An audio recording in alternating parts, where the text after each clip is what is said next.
Yeah, Jeff and Pat, this week, a jury found an already convicted killer guilty of Stephanie Summers' murder.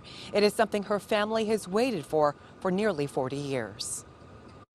Through that time, and still to this day, I think of her at least once a day. Kelly Roberts fondly remembers his aunt, Stephanie Summers. He tells us she was his support and meant everything to him growing up. He also can't forget what it was like finding out that she was brutally murdered.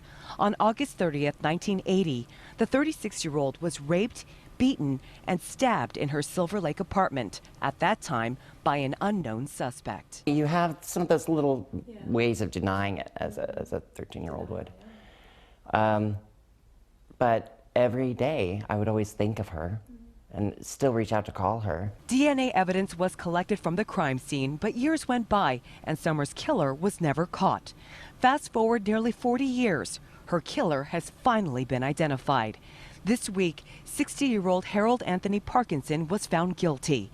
The forensic evidence from the scene was linked to Parkinson, who is now in prison for an unrelated 1981 murder. He shot his roommate, Derek Perry, in the back of the head in his apartment about 1 mile away from Stephanie's apartment. Shannon Tulloss is Kelly's childhood friend who began looking into the case when she became a private investigator.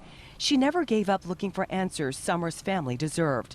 Tulloss says she's happy that a violent and dangerous man is finally being held accountable. This is the second murder, so I am wondering how many other murders, how many other rapes, where's this guy been? Although it's still not known why Parkinson killed Summers, right now her family says they look forward to facing him in court. Thank you for the justice being done.